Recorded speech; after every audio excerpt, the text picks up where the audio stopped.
আসসালামু আলাইকুম viewers, welcome back to my channel. আজকে আপনাদের কাঁচামরিচ দিয়ে হাতে মাখা কচুরমুখী ভর্তার রেসিপি বানিয়ে দেখাবো। এখানে আমি পানি বসিয়ে দিলাম কচুরমুখী সিদ্ধ দেওয়ার জন্য।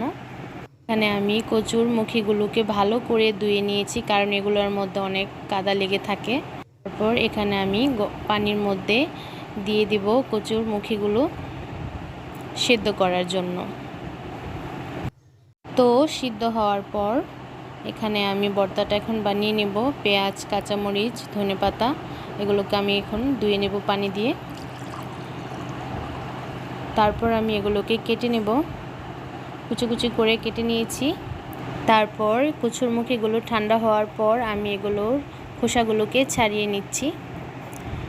এখন আমি লবণ দিয়ে পেঁয়াজ, কাঁচামরিচ, ধনেপাতাগুলোকে হাত দিয়ে চটকে ভালো করে তারপরে এর মধ্যে আমি কচুরমুখীগুলো একটি একটি করে দিয়ে ম্যাশ করে নেব। তো ভালো করে চটকে আমি ভর্তাটা বানিয়ে নিচ্ছি। আপনারা চাইলে সরিষার তেলও অ্যাড করতে পারেন, কিন্তু আমি সরিষার তেল অ্যাড করব না, কারণ আমি সরিষার তেল এতটা পছন্দ করি না। আর এই ভর্তাটা কিন্তু গরম ভাত দিয়ে খেতে খুবই ভালো লাগে। আপনাদের কাদের ভালো লাগে অবশ্যই কমেন্ট বক্সে জানাবেন। আর আমার ভিডিওটি ভালো লেগে থাকলে অবশ্যই আমার চ্যানেলটি সাবস্ক্রাইব, লাইক, কমেন্ট, শেয়ার করতে ভুলবেন না। ভালো থাকবেন, সুস্থ থাকবেন। আজকের মতো এখানেই বিদায় নিচ্ছি। আল্লাহ হাফেজ।